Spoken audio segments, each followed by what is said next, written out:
साथ सोनी श्रीवास्तव।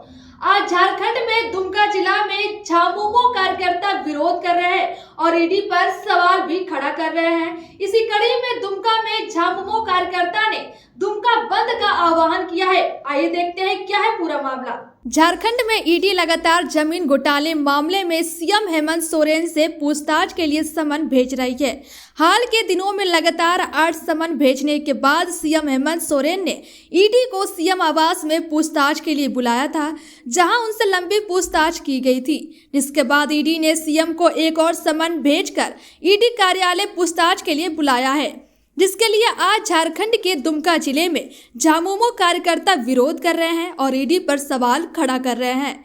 इसी कड़ी में दुमका में झामुमो कार्यकर्ता ने दुमका बंद का आह्वान किया है। झारखंड मुक्ति मोर्चा के कार्यकर्ताओं ने नगर भ्रमण कर व्यवसायी एवं आम लोगों से दुमका बंद में सहयोग की अपील की है। शहर की सभी दुकान एवं प्रतिष्ठान बंद नजर आ रही। झामुमो नेता अब्दुल सलाम का कहना है कि ईडी द्वारा सीएम से पूछताछ के बाद सीएम को 9वां समन जारी करना ईडी की मंशा पर सवाल खड़े करता है। कहीं न कहीं सरकार को परेशान करने की नीयत से ही समन जारी किया जा रहा है। देखिए, आप लोग जग जाहिर है, जो केंद्र सरकार द्वारा जो एजेंसियां हैं केंद्र की, उसके द्वारा माननीय मुख्यमंत्री को बार बार प्रताड़ित किया जा रहा है। आप जानते हैं जो 20 तारीख को ही हमारे झारखंड के मुख्यमंत्री हेमंत सोरेन ने ईडी को समय दिया था। सब कुछ पूछताछ के बाद भी अचानक फिर 27 से 31 तक उनको डेट दे दिया। इसलिए हम लोगों को लगता है जो माननीय मुख्यमंत्री को मैंने रोका जा रहा है, विकास कार्यों से उनको प्रताड़ित किया जा रहा है, उनको अपमानित किया जा रहा है। इसीलिए आज झारखंड मुक्ति मोर्चा की कार्यकर्ता सड़कों में है और हम लोग विरोध कर रहे हैं केंद्र सरकार की और उसकी एजेंसी को। जो मुख्यमंत्री को आप परेशान मत कीजिए। आप जो मुख्यमंत्री झारखंड की 3.5 करोड़ जनता का जो काम कर रहे हैं, गरीबों का जो काम कर रहे हैं, उस पर बाधा मत बनिए। आप बाधा डालने का काम मत कीजिए।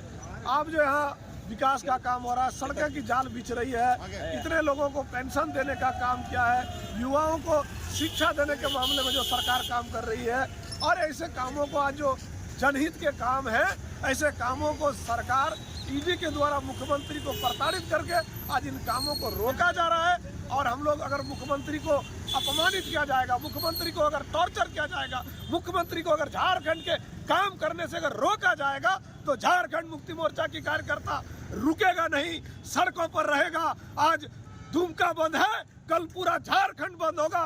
आज दुकान बंद है, कल सड़क बंद होगा। आज दुकान बंद है, कल चक्का जाम होगा। मुख्यमंत्री को अगर छेड़छाड़ हुआ तो झारखंड मुक्ति मोर्चा कभी बर्दाश्त नहीं करेगा। हम सड़कों पर उतरेंगे, विधानसभा से लेकर लोकसभा तक हम लोग पर इसका विरोध करेंगे। हम लोग छोड़ने वाले नहीं है, इसलिए कि मुख्यमंत्री गरीबों का दर्द को समझते हैं, मुख्यमंत्री गरीबों का काम कर रहे हैं, मुख्यमंत्री यहाँ के 3.25 करोड़ लोगों का काम कर रहे हैं। और ऐसे मुख्यमंत्री को आज विकास का काम करने से रोक रहा है केंद्र की सरकार, उसकी केंद्र एजेंसियां, और मुख्यमंत्री को अपमानित कर रहा है। इसीलिए ये दुमका बंद किया गया है। आज हम लोग रोड पर हैं। बोकारो जिले के पेटरवार प्रखंड में जैनियों के महान धर्मगुरु परम पूज्य मुनिवार 108 श्री प्रमाण सागर गुरु महाराज का आगमन हुआ। देखिए रिपोर्ट। जैन समाज के महिला, पुरुष और बच्चे धर्मगुरु का आशीर्वाद पाने के लिए जैन धर्मशाला में जुट गए। सभी ने अपने धर्मगुरु का आशीर्वाद बारी बारी से प्राप्त कर बहुत ही खुश नजर आए।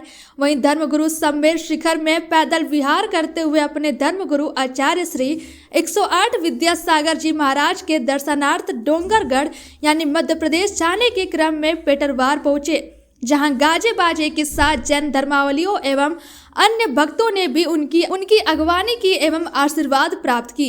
वहीं पैदल यात्रा के दौरान गुरु भक्त नरेश कुमार जैन के यहाँ इनकी आहार चर्या हुई।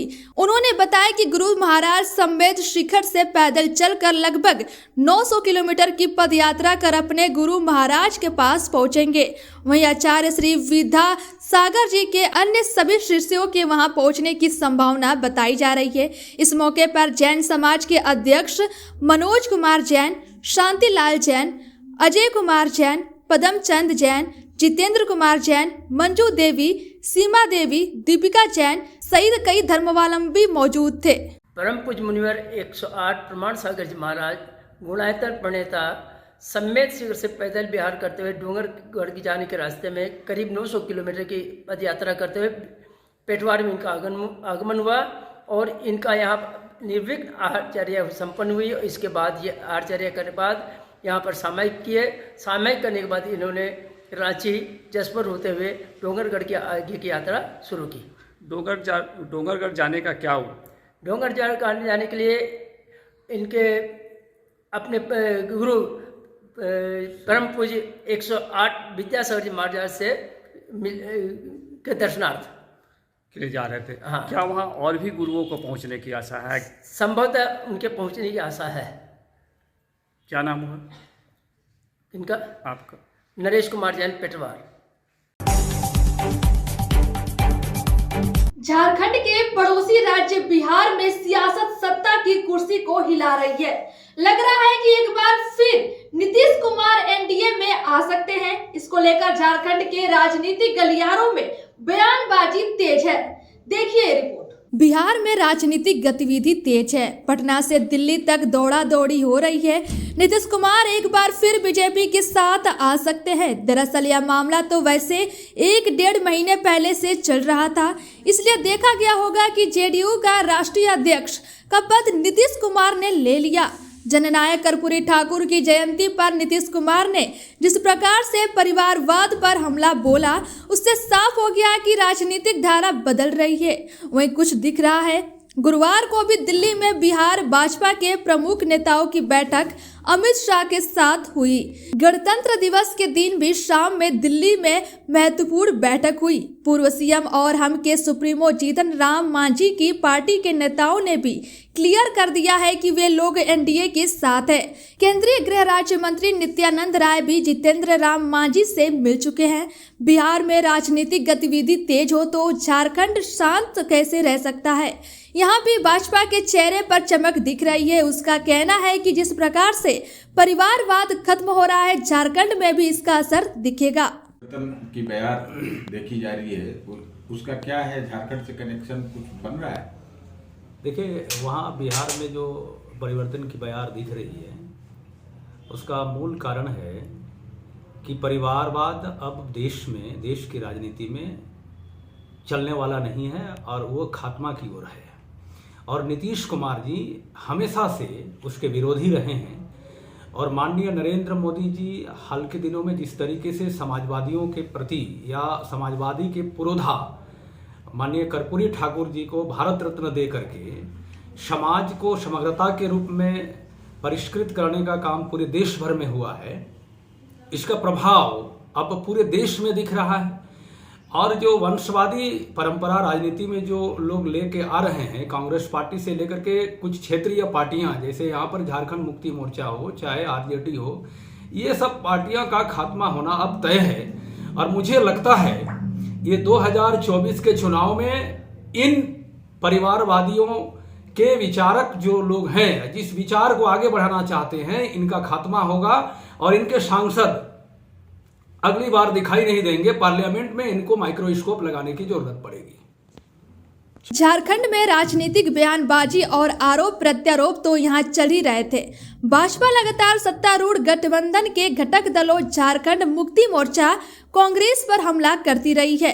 भ्रष्टाचार का मुद्दा बना हुआ है। ईडी की कार्रवाई भी चल रही है। बिहार में राजनीतिक बदलाव की बयार पर झारखंड मुक्ति मोर्चा के नेता कहते हैं कि नीतीश कुमार एक बार फिर पलटू राम होंगे। अगर वे ऐसा करते हैं, बयान तो साफ बता रहा है कि अंदर छटपटाहट है। गठबंधन का जो स्वरूप दिखता है, निश्चित तौर पर उसमें नीतीश कुमार जी की भूमिका महत्वपूर्ण थी। एक तरह से शुरुआत उन्होंने किया, परंतु क्या महत्वाकांक्षा उनकी थी, क्या कारण रहे, क्यों इंडिया गठबंधन से वो दूर हो रहे हैं या हो गए, ये तो बेहतर वही बता पाएंगे। लेकिन इस कदर अगर चरित्र किसी भी नेता का रहेगा तो जनता के बीच विश्वसनीयता पूरी तरह से समाप्त हो जाएगी। आने वाले चुनाव में मुझे लगता है ऐसे दलों का नामो निशान मिट जाए। नीतीश कुमार कोई असर नहीं पड़ेगा। झारखंड में तो आप देख रहे हैं, जब से सरकार बनी तब से कभी कुछ सुनते हैं, कभी कुछ सुनते हैं, कभी ऑपरेशन लोटस हो रहा है तो कभी ऑपरेशन क्या हो रहा है। कभी विधायकों को खरीद फरोख्त, बहुत तरह की बातें आई, लेकिन पूरी तरह से अटूट एकजुट सरकार झारखंड में है, आगे भी रहेगी।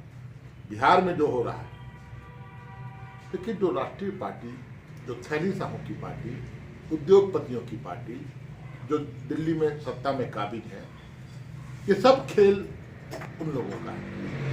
खरीद फरोख्त किस किस राज्य में इन लोगों ने किया, कैसे सत्ता परिवर्तन किया, इनको छोड़कर गए हुए, मैं बोलूं कि इनको ठुकरा कर, इनको लात मार के नीतीश कुमार ने सत्ता से बाहर कर दिया, और फिर उसी नीतीश कुमार के साथ गलबहियां की बातें आ रही हैं। तो न कोई नीति है, न कोई सिद्धांत है, न कोई उसूल है, न कोई नैतिकता है। ऐसे लोग किसी हद तक जा सकते हैं। तो देखें, थैली साहों की जीत होती है या जो एक जनादेश है, क्या जनता का जो मूड है उस अनुसार वहाँ। नहीं, आपको ये नहीं लगा? मीडिया में चर्चा के अनुसार बिहार में राजनीतिक गतिविधियों का परिणाम 28 जनवरी को निकल सकता है। जैसे कि चर्चा है, उसके हिसाब से बिहार के मुख्यमंत्री नीतीश कुमार इस्तीफा दे सकते हैं और एक नई सरकार बन सकती है। 29 जनवरी के बंदी को लेकर को के आफ्ताब आलम, भाजपा ओबीसी मोर्चा के चितरंजन साव और जिला परिषद अध्यक्ष सुनीता देवी भी पहुंची। 52 दिनों से चल रहे बेरमो को जिला बनाने की मांग को लेकर धरने पर बैठे बेरमो जिला बनाओ संघर्ष समिति के संयोजक संतोष कुमार नायक से को ब्रज किशोर सिंह अंचल सचिव, आफ्ताब आलम खान राज्य परिषद सदस्य, शाहजहां जिला परिषद सदस्य, रामेश्वर साव अंचल परिषद, जिला परिषद अध्यक्ष सुनीता देवी, भाजपा ओबीसी मोर्चा के अध्यक्ष चितरंजन साव आकर बंद का पूर्ण समर्थन दिया। सभी ने एक स्वर में कहा कि हम सभी अपने अपने क्षेत्र में सड़क पर उतरकर पूरी तरह से बंद करेंगे। अब ये बंद धीरे धीरे राजनीतिक पार्टी और गैर राजनीतिक पार्टी का भी समर्थन भी रहा है और लोग स्वयं आकर समर्थन दे रहे हैं। वहीं आफ्ताब आलम खान ने कहा कि बेरमो के साथ सरकार द्वारा नीति अपना रही है, जबकि बेरमो अनुमंडल सबसे पुराना अनुमंडल है। वहीं ओबीसी मोर्चा के चितरंजन साव ने कहा कि सरकार जिला नहीं देती है तो कोयला पानी बंद कर दिया जाएगा और हर 2-3 दिन छोड़कर बेरमो को बंद किया जाता रहेगा कि सरकार बाध्य होकर जिला देगी। वहीं अधिवक्ता संघ के सचिव वकील प्रसाद महतो ने बताया कि आज अधिवक्ता संघ ने बैठक कर सभी अधिवक्ताओं ने यह निर्णय लिया है कि 29 जनवरी को सभी अधिवक्ता कलम बंद रखेंगे और बंदी का समर्थन करेंगे। ऐसा है कि बेरमो जिला बनाओ संघर्ष समिति के तत्वाधान में दिनांक 29/1/2024 को बंद का जो आह्वान है, आज अधिवक्ता संघ में अपने माननीय सदस्यों के साथ एक आवश्यक आम बैठक बुलाई गई और सर्वसम्मति से लोगों ने इस आंदोलन का समर्थन किया। बंदी के समर्थन में एकजुट होने का परिचय दिया और बंदी का पूर्ण समर्थन किया। क्या कल अधिवक्ता अपने काम बंद रखेंगे? हर हाल में कलम बंद रखेंगे। सिर्फ अधिवक्ता नहीं, अधिवक्ता लिपिक और रजिस्ट्री ऑफिस में जो दस्तावेज लेखक हैं, डीड राइटर्स हैं, उन लोगों ने भी अपना कलम बंद रखा है। कुल मिला के आप ऐसा समझें कि अनुमंडल के अंतर्गत सभी प्रकार के क्रियाकलाप 29 तारीख को पूर्णतः बंद रहेगा। ये इसमें पूर्ण रूप से हम लोग बंदी ये संयुक्त रूप से आह्वान किया है। ये बेरमो के एक आम लोगों का आह्वान है और 29 तारीख को बेरमो पूर्ण रूप से बंद रहेगी। अगर यदि सरकार इसमें सचेत होकर के बेरमो को जिला बनाती है तो ठीक है, नहीं तो हर सप्ताह हम लोग एक बंदी और नाकाबंदी पूर्ण रूप से बंद करेंगे। बेरमो से पानी, बिजली, कोयला जो भी संपत्ति है उसको पूर्ण रूप से बंद करेंगे और एक उग्र आंदोलन के रूप में जाएगी सरकार को। इसीलिए हम चाहते हैं कि जितना जल्द हो सके एक कमेटी के माध्यम से और कैबिनेट में बेरमो को जिला बनाने की घोषणा करना चाहिए। देखिए, पिछले 2 सालों से बेरमो जिला बनाओ अभियान समिति के द्वारा ये आंदोलन चलाया जा रहा है और लगातार ये कई रूप में ये आंदोलन चला आपको मालूम है कि ब्लॉक में धरना भी हुए, सारे जनप्रतिनिधियों की भागीदारी हुई, सभी पॉलिटिकल पार्टी के लोगों तक ये जो समिति है वो अप्रोच की। और बाद के दिनों में अभी 52 दिनों से आप जानते हैं कि यहाँ धरना चल रहा है। इसमें बड़े भाई संतोष नायक जी लगातार इस धरना में और बहुत सारे सहयोगी इस लगातार धरना में इस बेरमो जिला बनाओ अभियान समिति की ओर से चल रहा है धरना। तो हम लोग भारतीय कम्युनिस्ट पार्टी की ओर से हम लोगों ने हमारी मीटिंग थी और भारतीय कम्युनिस्ट पार्टी का ये समझ है कि बेरमो जो अनुमंडल है ये बहुत पुराना अनुमंडल है, 7 प्रखंड है इसमें, और समुचित जो एक जिला के लिए जो कुछ चाहिए, जो मापदंड होना चाहिए वो सारा चीज़ इसमें है। और हम लोग की भी समझ है, हमारे सारे लोगों की समझ है कि इसको जिला बनाना चाहिए और इस मांग को हम समर्थन करते हैं।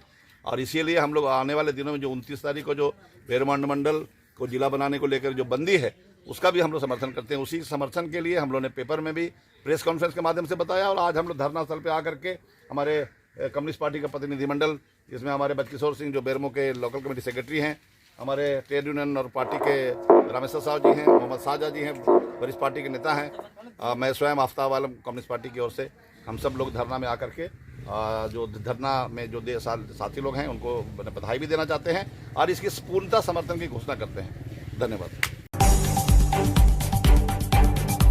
लीला जानकी पब्लिक स्कूल रघुनाथपुरम पेटरवार में 28 जनवरी 2024 को होने वाले एसएससी की परीक्षा की तैयारी विद्यालय प्रबंधन एवं प्रधानाचार्य के द्वारा किया गया, जिसमें सभी शिक्षक शिक्षिकाओं को परीक्षा से संबंधित ट्रेनिंग दी गई। देखिए रिपोर्ट। लीला जानकी पब्लिक स्कूल रघुनाथपुरम पेटरवार में 28 जनवरी 2024 को होने वाले एसएससी की परीक्षा की तैयारी विद्यालय प्रबंधन एवं प्रधानाचार्य के द्वारा किया गया, जिसमें सभी शिक्षक शिक्षिकाओं को परीक्षा से संबंधित ट्रेनिंग दी गई तथा प्रखंड विकास पदाधिकारी पेटरवार एवं थाना प्रभारी पेटरवार के द्वारा विद्यालय की सुविधाओं, सीसीटीवी कैमरा, पेयजल, परीक्षार्थी कक्ष आदि सभी की जांच की गई। इस अवसर पर विद्यालय के प्रबंधक श्री नीरज सिन्हा के द्वारा बताया गया कि एक सुव्यवस्थित माहौल में सुव्यवस्थित तरीके से सभी परीक्षार्थियों को परीक्षा देने हेतु सारी आवश्यक तैयारियां कर ली गई है। वहीं शिक्षकों को भी परीक्षा को लेकर अमर कुमार सिन्हा के द्वारा प्रशिक्षण भी किया गया। आपके स्कूल में एग्जाम है, उसकी तैयारी को लेकर के आपके द्वारा क्या किया? विधि व्यवस्था के अनुसार गवर्नमेंट का जो दिशा निर्देश है उसके हिसाब से हमारी तैयारी पूरी है और कमी किसी चीज़ में नहीं है। किन किन चीज़ों का एग्जाम, किन का एग्जाम है? Jharkhand state selection commission, staff selection commission के एग्जाम है, JSSC का।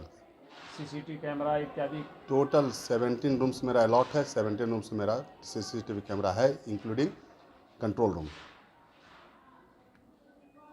कितने विद्यार्थियों का सेंटर पड़ा हुआ, कहाँ का सेंटर पड़ा हुआ? कहाँ का तुम नहीं बता सकते, है तो 408 कैंडिडेट का है सेंटर और डिफरेंट जगह से है। कोई जयनगर से फ़ोन कर रहे हैं, कोडरमा। झारखंड से जुड़ी तमाम बड़ी खबरों के लिए देखते रहिए GBN 24।